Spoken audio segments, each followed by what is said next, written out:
दोस्तों नमस्कार, मैं राजेश बुगालिया।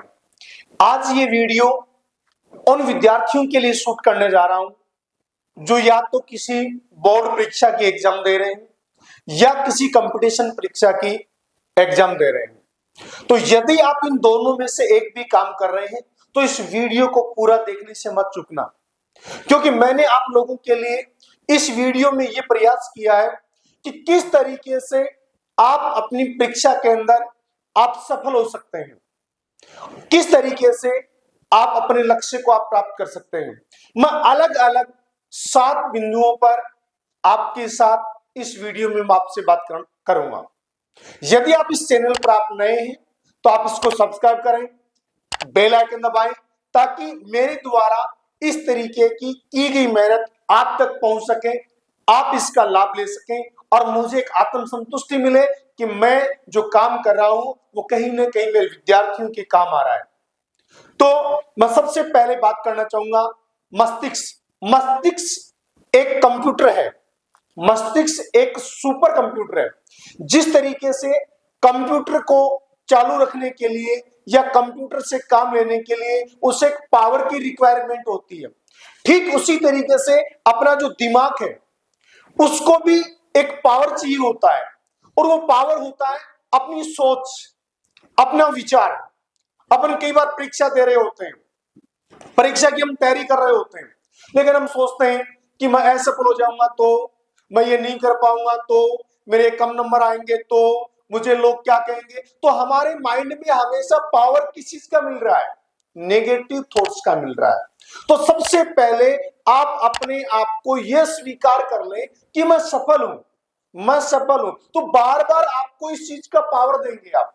तो जब बार बार आप इस चीज का पावर देंगे तो 100% आपका दिमाग उसी दिशा में काम करेगा जिस दिशा में आपको जाना है। जैसा आप उसको आदेश देंगे उसी आदेश के अकॉर्डिंग आपका दिमाग हमेशा चलेगा। तो सबसे पहली चीज तो हमारे पास आई कि हमें हमारे मस्तिष्क को कौन सा पावर देना है। ये पावर देना है कि मैं कर सकता हूं, मैं इस लायक हूं और मेरे से बड़ा कोई नहीं है। यदि मैं नहीं कर सकता तो इसको कोई नहीं कर सकता। तो सबसे पहली चीज, आप मस्तिष्क को हमेशा पावर दें, नंबर 1। दूसरी बात में बात आते हैं कि पॉजिटिव सोचें। आपकी सोच हमेशा सकारात्मक होनी चाहिए, क्योंकि मैंने आपको बताया कि मस्तिष्क को पावर यदि सकारात्मक मिलेगा तो आपका दिमाग हमेशा आपके लक्ष्य की तरफ पॉजिटिव दिशा में चलेगा। आप ये मत सोचें कि मेरे 10वीं क्लास में कम नंबर आए थे, मैं तो कमजोर हूं, मैं 12वीं क्लास में अच्छा नहीं कर सकता, मेरे तो 10वीं और 12वीं क्लास में कम परसेंटेज है, मैं कंपटीशन एग्जाम में अच्छा नहीं कर सकता। नहीं, आप बिल्कुल आप सुपर हैं। आप जैसा इस धरती पर कोई भी इंसान नहीं है। आप एक बार सोच के देखें, आपके इस अंगूठे की एक छोटी सी जो एक अंगूठा होता है वो भी इस पूरी दुनिया के अंदर आपका नहीं मिलान खाता है। तो आप क्यों सोचते हैं कि मैं औरों जैसे हूं? नहीं, आपको भगवान ने एक यूनिक पर्सन बना के भेजा है। आप जहां भी है, आपके 10th क्लास में कम परसेंटेज आए हैं, आपके 12th क्लास में कम परसेंटेज आए हैं, आपके कॉलेज में कम परसेंटेज आए हैं, कोई मायने नहीं रखता। मायने ये रखता है कि आज आपके कितने परसेंट आपको लाने हैं, क्योंकि वो तो भूतकाल में आप कर चुके, जिसका वर्तमान में आपके परिणाम आपके हाथ में है। आपको तो वर्तमान में करना है, उससे आपको भविष्य में आपको परिणाम मिलेगा। तो हमेशा आप सकारात्मक आप सोचें। नंबर 3 पर हमारे पास आता है लेटेंट लर्निंग। विज्ञान में, इस भाषा में, यदि आप किसी सफलता को या किसी चीज को जब आप बार बार आप रिवाइज करते हैं उसे लेटेंट लर्निंग कहा जाता है। तो हमेशा आप अपने आप को, जब आप सुबह उठते हैं, जब आप शाम को सोते हैं, तो आपको एक ही काम करना है कि मैं सफल हूं, मैं सफल हूं। तो जब बार बार आपके माइंड के अंदर ये चीज आएगी कि मैं सफल हूं, तो आपको इससे सफल होने से कोई भी आपको नहीं रोक सकता है, क्योंकि आपका दिमाग फिर उसी दिशा में काम करेगा। और जब आपका दिमाग उसी दिशा में काम करेगा तो आप 100% आप सफल होंगे, क्योंकि बार बार आपके दिमाग को इंडिकेशन मिलता रहेगा कि आप सफल हैं। तो हमेशा इसके लिए एक सीधा सा मैं आपको छोटा सा एक उपाय बताऊं, क्योंकि आप जब काम कर रहे हैं, जब आप एग्जाम की तैयारी कर रहे हैं, जब आप कंपटीशन फाइट करना चाहते हैं, तो मेरे हिसाब से आप रोज का लक्ष्य तो आप बनाते होंगे। तो सबसे पहले लक्ष्य के अंदर ऊपर ऊपर हेडिंग में रोज डायरी के फर्स्ट पेज पर आप लिखें, अपने लक्ष्य को लिखें, और उस लक्ष्य के लिए आप कहें कि मैं इस एग्जाम में मुझे इतने परसेंट लेके आने हैं, मुझे इसमें सफल होना है, मुझे इतने बच्चों को क्रॉस करना है। यदि आप इस लक्ष्य को रोज आप लिखेंगे, तो मैंने आपको सबसे पहले पॉइंट में आपको बताया था कि आपके मस्तिष्क को पावर चाहिए। जब आप ये पावर, आप उसको रोज आप अपने लक्ष्य की पावर दोगे, तो आपका दिमाग उसी दिशा में एक्टिवेट होकर काम करेगा। तो हमेशा इस लक्ष्य को बनाकर रोज अपने दिमाग को बताएं, क्योंकि जब आप सुबह उठते आप अपना लक्ष्य लिखेंगे, तो आपका दिमाग उसी दिशा में काम करेगा, और जब उसी दिशा के अंदर काम करेगा तो आपका दिमाग एक्टिव रहेगा, और जब आप एक्टिव रहेगा तो आप अपने काम के लिए पूरे दिन लगन से आप मेहनत करेंगे। पॉइंट नंबर 4, टारगेट बनाएं, प्रेशर नहीं। मैंने बहुत बार देखा है, 20 साल से मैं इस इंडस्ट्री में काम कर रहा हूं, बच्चों को पढ़ा रहा हूं, और 12 साल से अपना खुद का स्कूल भी संचालित कर रहा हूं। तो इसके अंदर मैंने बच्चों को देखा कि बच्चे टारगेट नहीं बनाते हैं, दिमाग के अंदर प्रेशर बनाते हैं। पेरेंट्स भी यही काम कर रहे हैं, बहुत बड़ी गलती कर रहे हैं। तुझे इतने परसेंट आने चाहिए। अरे बच्चे को आप ये बताओ कि इतने परसेंट किस तरीके से आने चाहिए। यदि आपके पास उस चीज का नॉलेज है तो आप दें, नहीं है तो कहीं से बटोर के आप उन बच्चों को नॉलेज दें। तो मेरे विद्यार्थियों से एक ही अनुरोध है कि आप टारगेट बनाएं, प्रेशर नहीं, क्योंकि प्रेशर में आपका दिमाग कभी भी अच्छे तरीके से नहीं चलेगा। आप बिल्कुल फ्री होकर पढ़े, क्योंकि जितना आप खुल के पढ़ेंगे, जिस तरीके से आपने देखा होगा कि एक पैराशूट और दिमाग, पैराशूट यदि आप ऊपर से 15 मंजिल से आप छलांग लगा रहे हैं और पैराशूट आपने बांध रखा है, तो पैराशूट बांध के यदि आप छलांग लगाई नीचे और यदि पैराशूट नहीं खुला तो मौत निश्चित है। उसी तरीके से यदि आप अपने दिमाग को नहीं खोला तो भी आप असफल निश्चित है। तो दिमाग कब संकुचित होता है? जब आप प्रेशर में रहते हैं। तो प्रेशर से आप बिल्कुल फ्री हो जाए। मैक्सिमम क्या होगा, जहां थे उससे तो आप ऊपर वाली सीढ़ी पर आप मिले, और इसको आप अपने आप को असफल नहीं समझे, क्योंकि जैसे थॉमस एल्वा एडिसन ने कहा था, बल्ब का आविष्कार कर रहा था, तो उसको किसी पत्रकार ने पूछा कि अब इतनी बार असफल होने के बाद भी आप लगातार रहे। तो थॉमस एल्वा एडिसन का एक जवाब था कि मैं इतनी बार मैं असफल नहीं हुआ हूं, मैंने इतने 10,000 प्रयोग मैंने ऐसे कर दिए हैं कि जो आगे आने वाली पीढ़ी को करने की जरूरत नहीं है, क्योंकि उन प्रयोगों से बल्ब का आविष्कार नहीं होना था। तो उन्होंने वो भी एक आविष्कार किया है। तो अपने हर काम को आप पॉजिटिव लेके चलें, तो हमेशा अपना लक्ष्य बनाएं, प्रेशर नहीं, और अपने लक्ष्य के साथ में आप आगे बढ़े। पॉइंट नंबर 5, जब आप पढ़ रहे हैं तो आप उसको एक स्किन से पढ़ें। सबसे पहली चीज, कई बार अपन लोग क्या करते हैं, पूरा एक साथ पैराग्राफ पढ़ना शुरू कर देते हैं। नहीं, आप जो भी चैप्टर आप पढ़ रहे हैं उस चैप्टर की हेडिंग पढ़ें आप सब। जब आप कंप्लीट हेडिंग आप पढ़ लेंगे तो आपके माइंड में उस चैप्टर की पिक्चर बन जाएगी। उसके बाद में आप उसकी सब हेडिंग जो होती है वो पढ़ लें। जैसे आप इसको पढ़ेंगे पूरा का पूरा, तो आपके माइंड के अंदर ये हो जाएगा, आपका माइंड सेट हो जाएगा कि मुझे ये तैयार करना है और इसको मैं तैयार कर लूंगा। तो जब आपके पास ये चीज आ जाएगी तो आपका माइंड उसी चीज के लिए एक्टिव हो जाएगा। तो आप उसके बाद में आप पैराग्राफ को आप पढ़ना शुरू करें, और जब आप पैराग्राफ पढ़ रहे होते हैं तो आप रिमाइंडर नोट अपने पास में रखें, जिसको आप शॉर्ट्स नोट्स कहते हैं। मोटा मोटी चीज जो आपको, उससे आप एक एक लिंक को जोड़ सकते हैं, उनको आप एक एक को साथ में लिखते चले जाएं। आप जब आप उनको रिमाइंडर नोट्स को आप लिखते चले जाएंगे, तो जब भी आपको रिवीजन करने की रिक्वायरमेंट होगी तो आप आराम से अच्छे तरीके से आप उसको रिवाइज कर सकते हैं। दूसरी चीज, जब आप पढ़ते हैं तो उसको विजुअल करके पढ़ें, आप रटे नहीं किसी चीज को, क्योंकि जब आप उस चीज को रटते हो तो रटी हुई चीज बहुत दिनों तक आपके याद नहीं रहेगी। आप उस चीज को रटे नहीं, क्योंकि रटने से वापस आप भूल जाएंगे। आप उस चीज को समझे अच्छे तरीके से, उसको समझ के, और उसके बाद में आप उसको याद करें, और याद करने के बाद में विजुअल का मतलब आपके पास है कि आप उसके अपने माइंड के अंदर आप उसकी पिक्चर क्रिएट करो। तो जब आपके पास उसके माइंड के अंदर पिक्चर क्रिएट हो जाएगी तो एक ऐसी फिल्म की तरह आपके दिमाग में चलेगी और उसके बाद में उस चीज को आप कम भूलोगे। आपको कम रिवाइज करने की कोशिश, कम रिवाइज करना पड़ेगा। और उस चीज को आप रिवाइज करने का भी एक प्लान तय करें आप कि 7 दिन के बाद में, जैसे मैंने 7 दिन पढ़ा है तो आप शॉर्ट्स नोट्स उठाएं और 7 दिन जो आपने पढ़ा है उसको आप रिवाइज करें आप उसको, क्योंकि आपके माइंड में पहले विजुअलाइज किया हुआ है, आपके माइंड में पहले से पिक्चर बनी हुई है। तो जैसे ही आप उन शॉर्ट्स नोट्स को पढ़ेंगे तो पूरी की पूरी एक वीक में जो आपने पूरा तैयार किया है वो माइंड के अंदर पूरा का पूरा आपकी रिवाइज हो जाएगा। तो अर्थात किसी चीज को परमानेंट याद रखने के लिए आप उसको बार बार आपको रिवाइज करना ही होगा। कई बार विद्यार्थी मुझे कहते हैं सर मैं याद करता हूँ 5 दिन बाद ही वापस भूल जाता हूँ।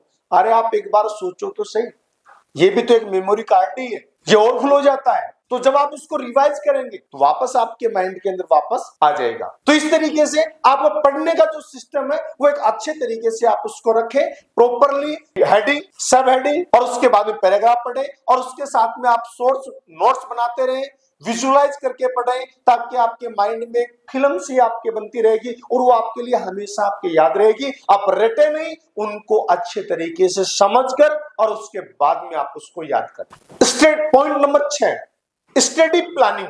अब ये कैसे बनाएं?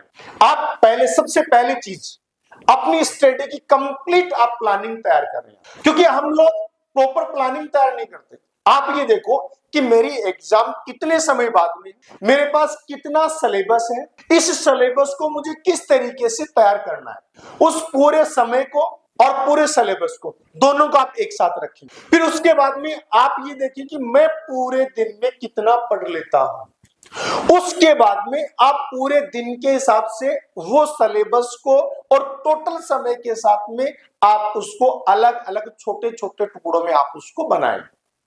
क्योंकि जब आदमी का बड़ा लक्ष्य छोटे छोटे लक्ष्य में टूट जाता है तो उन छोटे छोटे लक्ष्यों में तोड़ने के बाद में एक एक लक्ष्य को आप क्रय करते चले जाओ। क्योंकि जब आप किसी मंदिर में, पहाड़ पर कोई मंदिर बना हुआ होता है और जब आप उस मंदिर पर चढ़ रहे होते हैं तो जब आपको पता होता है कि 400 सीढ़ियां हैं तो आप 40 सीढ़ियां पार करते हैं तो आप सोचते हैं कि 1/10 भाग मैंने कवर कर दिया और आप खुद आप मोटिवेट होते हैं। ठीक इसी तरीके से आप पूरी तय कर लें कि आपके पास सीढ़ियां कितनी है और आपके पास समय कितना है और रोज का टारगेट लेके उसके बाद में आप बनाएं। और रोज के टारगेट के अंदर भी अपन लोग क्या करते हैं, पूरे दिन का लिख दिया कि मुझे ये करना है, फिर सुबह चला गया किसी दोस्त के पास गप्पा लगा निकल गया, दोपहर में अपन खाना खा रहे थे उस समय मम्मी पापा से बातचीत होगी, दोपहर का समय निकल गया, शाम को कोई दोस्त आ गया अपन बाजार में चल के आते हैं। इस तरीके से फिर शाम को अपन को पता चलता है कि अपन तो ये टारगेट बनाया था और ये टारगेट में पूरा हो ही नहीं रहा। आप पूरे दिन के टारगेट को भी अलग अलग टुकड़ों में आप डिवाइड करें, ये मुझे सुबह पढ़ना है, ये मुझे दोपहर में पढ़ना है, ये मुझे शाम को पढ़ना है और ये मुझे नाइट में पढ़ना है। जब आप पूरे टुकड़ों में जब आप अलग अलग करेंगे तो सुबह यदि आपका टाइम मिस हो गया किसी कारण की वजह से तो आप उस चीज को प्रयास करेंगे कि दोपहर तक मेरा वो कवर हो, या दोपहर, शाम और नाइट में आप अपना टाइम खराब नहीं करेंगे क्योंकि सुबह का आपका समय जा चुका है। तो उसके लिए आप अपने आप एक्टिव हो जाएंगे, आपका दिमाग अपने आप पॉजिटिव हो जाएगा कि यार ये मुझे, मेरा लक्ष्य था और ये मुझे प्राप्त करना है। तो छोटे छोटे लक्ष्यों के अंदर डिवाइड आप उस अपने बड़े लक्ष्य को आप कर लेंगे तो 100% आप सफल होंगे, आपको कोई नहीं रोक सकता।